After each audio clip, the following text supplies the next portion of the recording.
You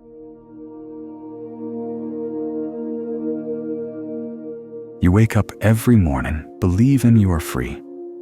You dress yourself, walk into the world, speak your thoughts, cast your vote, choose your distractions, and you whisper to yourself, "I am my own master." But beneath that quiet assurance, something gnaws, a suspicion you rarely dare to articulate. What if your thoughts are not your own? This is the paradox. You feel autonomous, yet your desires often mirror the desires of the crowd. You believe your convictions are sacred, yet strangely, they resemble the slogans on billboards, the headlines in the news, the chants of politicians. You think you resist manipulation, but manipulation has no need to reveal itself. It thrives precisely because you don't notice. And so, the question pierces. When you speak, are you truly speaking yourself? Or are you only echoing the words that were whispered into you? Consider this: no tyrant has ever succeeded by force alone. Armies can crush bodies, but they cannot sustain loyalty. To govern minds, to manufacture obedience, rulers discovered something far more effective than chains. They discovered stories. They discovered symbols. They discovered propaganda. But here lies the unsettling truth. Propaganda does not announce itself as propaganda. It comes dressed as truth. It does not storm the mind like an enemy. It slips quietly through its back doors, cloaked in familiarity. It speaks in your language, reflects your fears, promises your dreams. By the time you notice, it is not simply surrounding you, it is speaking from within you. Ask yourself, why do masses of ordinary people, teachers, merchants, neighbors, parents, suddenly agree to things they once found unthinkable? Why do they cheer wars that will devour their children? Why do they swallow lies so absurd that they collapse under a moment's scrutiny? Why do they betray their own judgment and call it patriotism, safety, progress? Because propaganda is not about persuasion. It is about possession. It does not seek your agreement. It seeks your silence. It does not need you to think. It only needs you to feel. Fear, pride, belonging. The animal parts of your psyche, the ones that crave safety, the ones that dread exclusion, become its instruments. You are not convinced. You are conditioned. And yet, you rarely notice. The slogans feel natural. The symbols patriotic. The enemy obvious. You look around and everyone nods in unison. You nod too. For how dangerous it is to resist the current when the river drags the entire crowd downstream. Here lies the terrible contradiction. Propaganda makes you believe you are choosing, while it has already chosen for you. You call it freedom, when it is simply the freedom to obey. So the question becomes unavoidable, heavy, and terrifying. If even your resistance is manufactured, if even your rebellion is scripted, then where, if anywhere, does your freedom begin? And it is with that question that the journey begins. To trace how ordinary people become sheep, not through violence, but through the soft, invisible machinery of influence. To uncover the hidden architecture of propaganda, and more dangerously, to ask, have you already been caught within it? Because perhaps the greatest trick of all is this: the sheep never know they are sheep. The great danger of propaganda is not that it fools the ignorant, but that it seduces the intelligent. You imagine that awareness is protection, that by seeing the lie, you stand above it. But propaganda was never designed for the foolish alone. It was crafted for the clever. Because clever minds can rationalize obedience, even better than naive ones. Carl Jung warned that what you resist does not vanish. It festers in the unconscious, gathering power until it shapes your very actions. Propaganda thrives in this unseen territory. It does not simply appeal to logic. It burrows into the hidden crevices of your psyche, where unexamined fears and longings reside. You may believe you are rational, but beneath reason, another current pulls you. A current propaganda knows well. Why do you follow the crowd? Because to stand alone is unbearable. Friedrich Nietzsche called it the morality of the herd, the compulsion to dissolve your own voice into the chorus of many.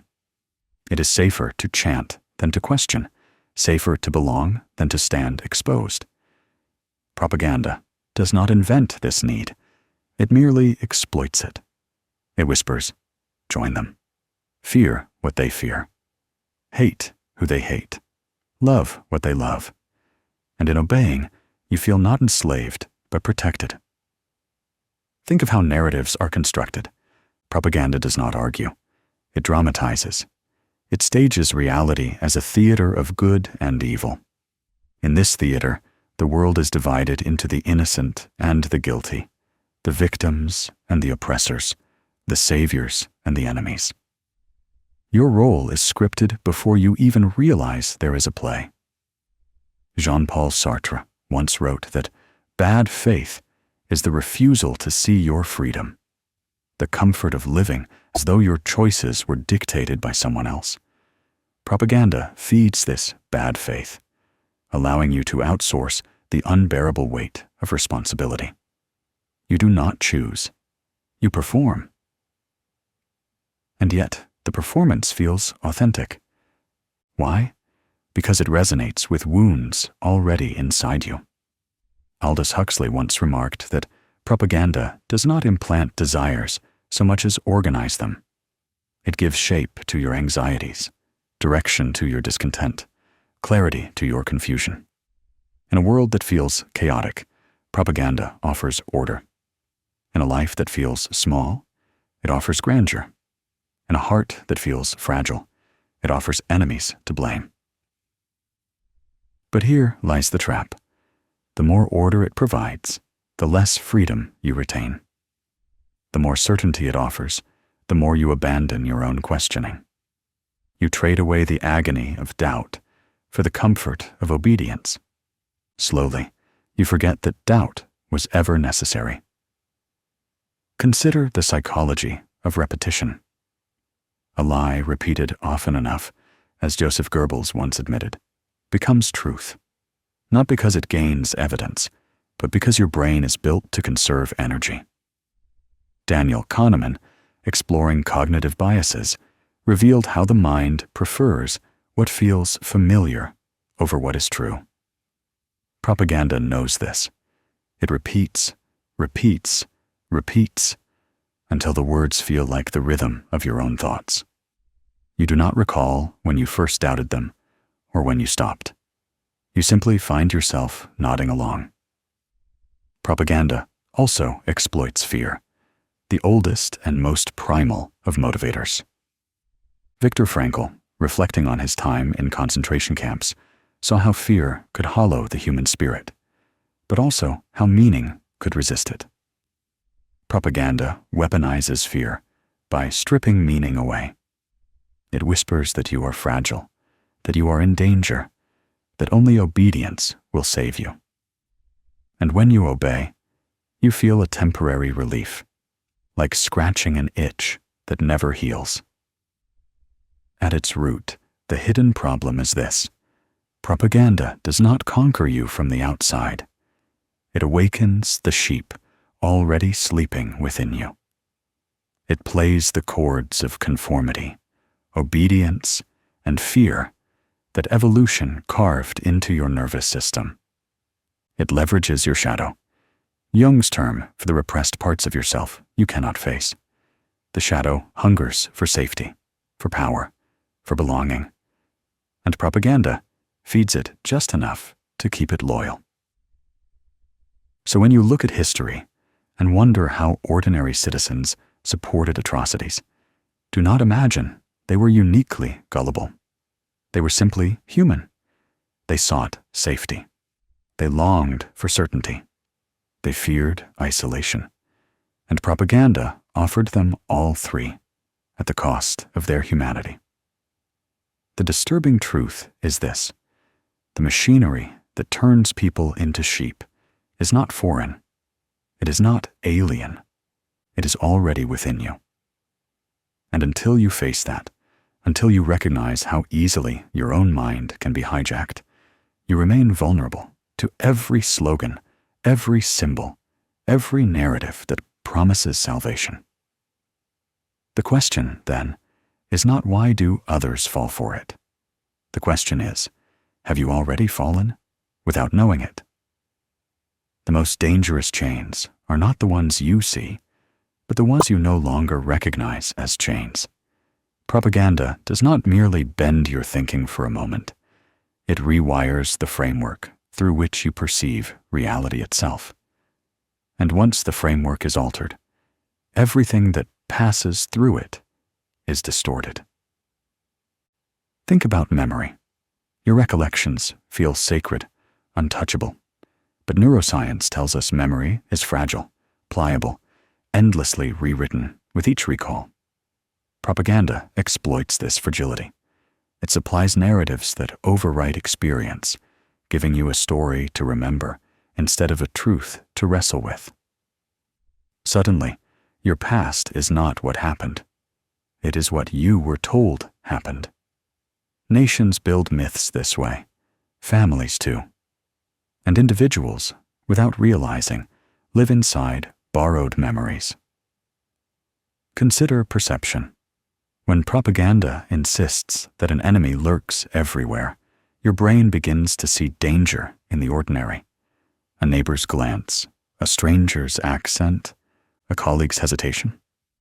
Cognitive biases like the availability heuristic ensure that what is repeated most often feels most real. You begin to anticipate hostility, even when none exists. Fear becomes your lens, and fear never needs evidence. It only needs repetition. This is how communities fracture. The person you once laughed with is now suspect. The friend you trusted is now dangerous. The us and them divide, sharpens, until there's no middle ground. And in the chasm, propaganda thrives. Sartre observed that when we refuse to face our freedom, we willingly imprison ourselves. Propaganda supplies the bars for that prison, and we gratefully step inside. The consequences deepen still further. Once your worldview is hijacked, obedience becomes effortless. You no longer need to be forced to comply. You comply gladly. You censor yourself, afraid to deviate from the crowd. You swallow doubts, because doubt feels like treason. You reshape your speech, your posture, even your private thoughts to avoid conflict. Slowly, you dissolve. What remains is not you, but a reflection polished smooth by conformity. And what of society? Entire populations, under propaganda's spell, move as if they share a single brain. Nietzsche's herd morality manifests in real time. Crowds cheering wars they will never win. Citizens surrendering freedoms they once cherished. Neighbors reporting on neighbors in the name of safety. These are not isolated events of history. They are recurring patterns. Rome, Germany, Cambodia, Rwanda, different eras, different flags, the same machinery. The tragedy is not only what happens outwardly, atrocities, wars, genocides. It is also what happens inwardly. Propaganda erodes the individual's capacity for genuine thought. Critical reasoning dulls. Curiosity withers. The mind, once capable of wonder, becomes efficient only at recycling approved narratives. And when a people forget how to think, they forget how to be free. This is why propaganda outlives dictators. Leaders fall, regimes collapse, But the mental habits propaganda engraves persist. A nation freed politically may remain enslaved psychologically. The slogans fade, but the reflexes remain. Fear of dissent, suspicion of difference, craving for authority. The ghost of propaganda haunts generations long after the banners have been torn down. Perhaps the most insidious consequence lies in your relationship with yourself. Propaganda teaches you to distrust your own perception. It gaslights you into believing that your doubts are dangerous, your questions are foolish, your instincts are suspect. Over time, you internalize the voice of control. You become your own propagandist, silencing yourself before anyone else has to. And here is the bleak paradox. Propaganda succeeds not because it blinds you, but because it convinces you that you see. You believe you are awake when you are only dreaming in someone else's script. You fight shadows, defend illusions, surrender truths, and all the while, you call it freedom. The question presses harder now. How much of your life, your identity, your convictions are truly yours?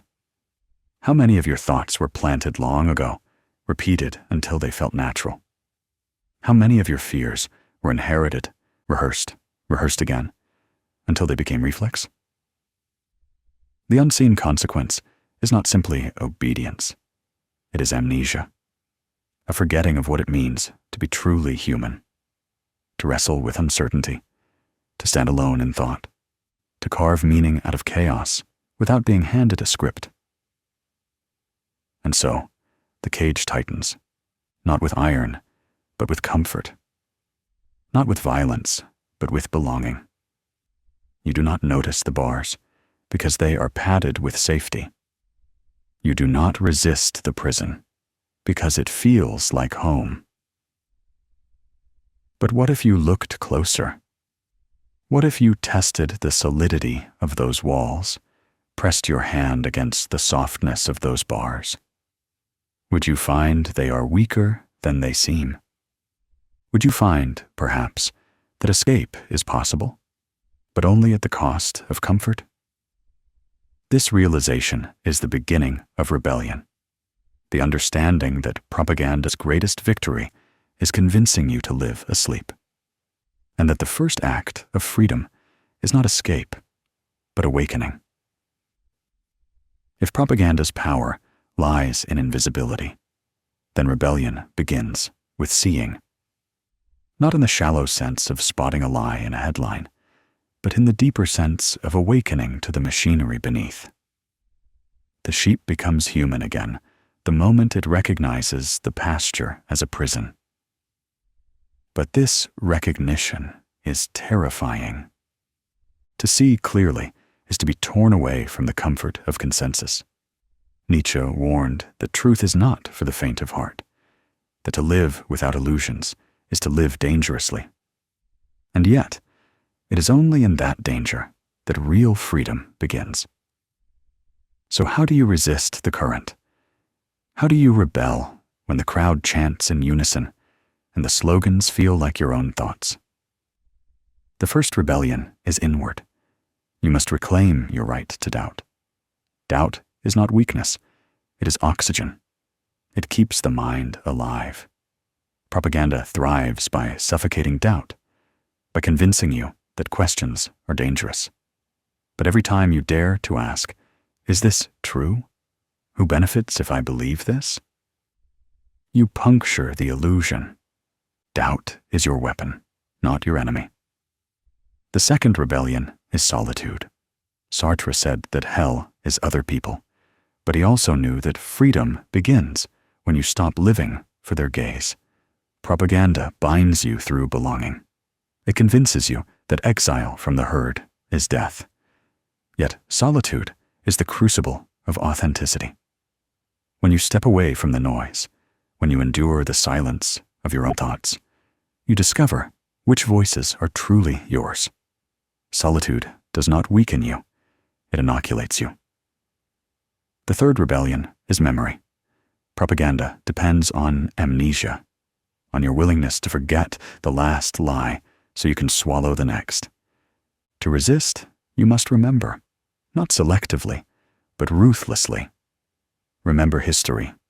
Remember contradictions. Remember the promises broken, the truths buried, the people silenced. Memory is resistance, because memory refuses to let illusions reset the stage. Viktor Frankl wrote that meaning is the last freedom that cannot be taken from us. To remember truth is to hold on to meaning, even when the world demands you forget. The fourth rebellion is language. Propaganda corrupts words, twisting freedom into obedience, war into peace, submission into safety. If you surrender language, you surrender thought itself. To resist, you must reclaim words, speak them as they are, strip them of their disguises. Call lies what they are. Call violence what it is. Speak with precision, even when the world mocks you for it. For language is not just communication, it is thought incarnate. And yet, rebellion is not only individual, it must ripple outward. Propaganda isolates, convincing you that no one else sees, no one else resists. But when one person speaks, another recognizes themselves in that courage. A whisper becomes a murmur becomes a roar. Entire systems have collapsed, not because the majority woke at once, but because a small minority refused to stay asleep. History is filled with such awakenings. The dissident who smuggles forbidden books, the philosopher who dares to question sacred slogans, the artist who paints truth beneath the veil of metaphor. These are not merely rebels, they are mirrors. They remind the world that another path exists, even when the herd insists there is none. But rebellion has its cost. To doubt is to be mocked. To stand alone is to be exiled. To speak truth is to be hated. Jung wrote that individuation, the process of becoming yourself, always requires conflict with the collective. You cannot awaken without disturbing the dreams of those still asleep.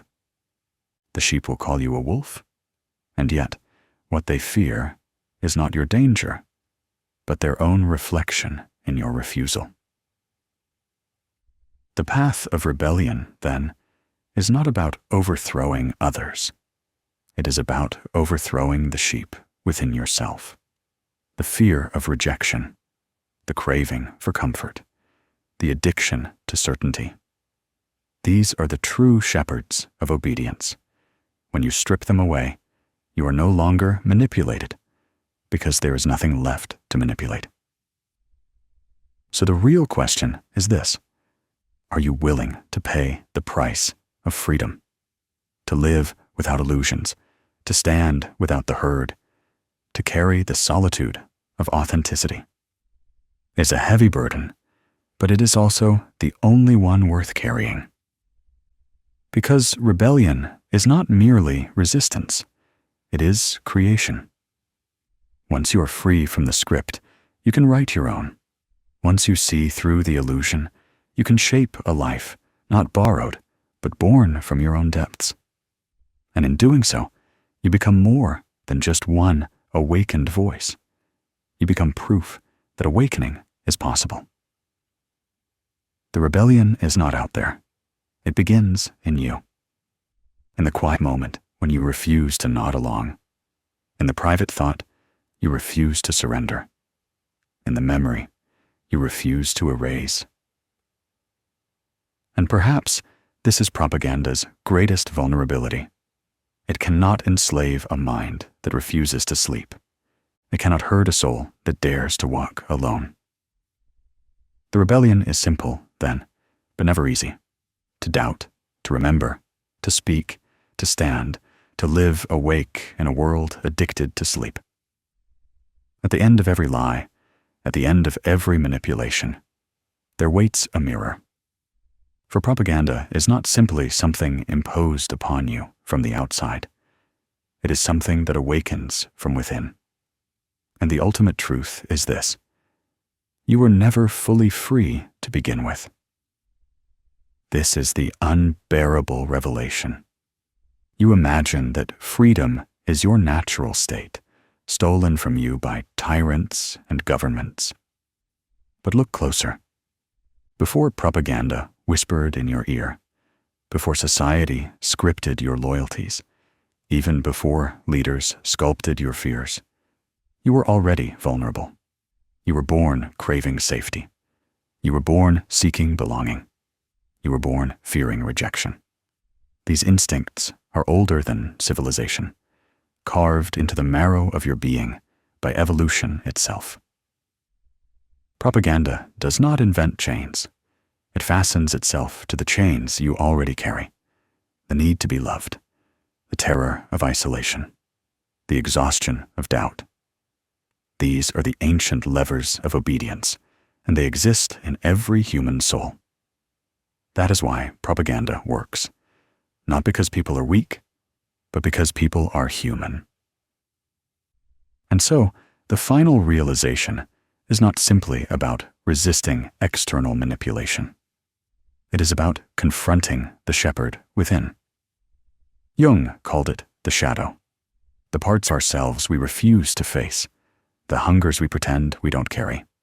The herd lives inside you. The slogans live inside you. The sheep is not out there. It bleats from within your own chest. This is the dark paradox of freedom. To be free, you must first admit you are not. Most people cannot bear this. They prefer the comfort of blaming others, the politicians, the corporations, the media. And yes, these forces manipulate, but they succeed only because something inside us allows them to. As long as you deny that part of yourself, you will forever be vulnerable to the next slogan, the next symbol, the next savior, promising to deliver you. But if you face it, if you stare into the shadow, if you confront your hunger for obedience, then something extraordinary happens. The chains loosen. The slogans sound hollow. The shepherd's voice grows faint. For you have found the only freedom that cannot be stolen, the freedom to see.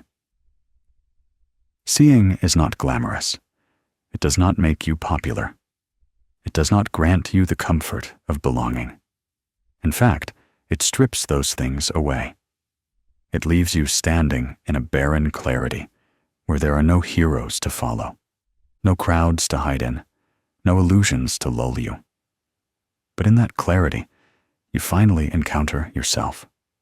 Not the self propaganda built, not the self society applauded, but the raw, unyielding self that was buried beneath it all. Nietzsche once declared, "Become who you are." This is the essence of the ultimate truth. To become who you are is not to adopt a new slogan, a new ideology, a new tribe. It is to walk away from the pasture entirely, to step into the wilderness of thought, where every step is uncertain, but every step is your own. And what happens when even a single person dares this? They shatter the spell. The herd cannot tolerate difference, because difference exposes the illusion of unanimity. One awakened voice disrupts the chorus. One refusal to nod along cracks the illusion that everyone agrees.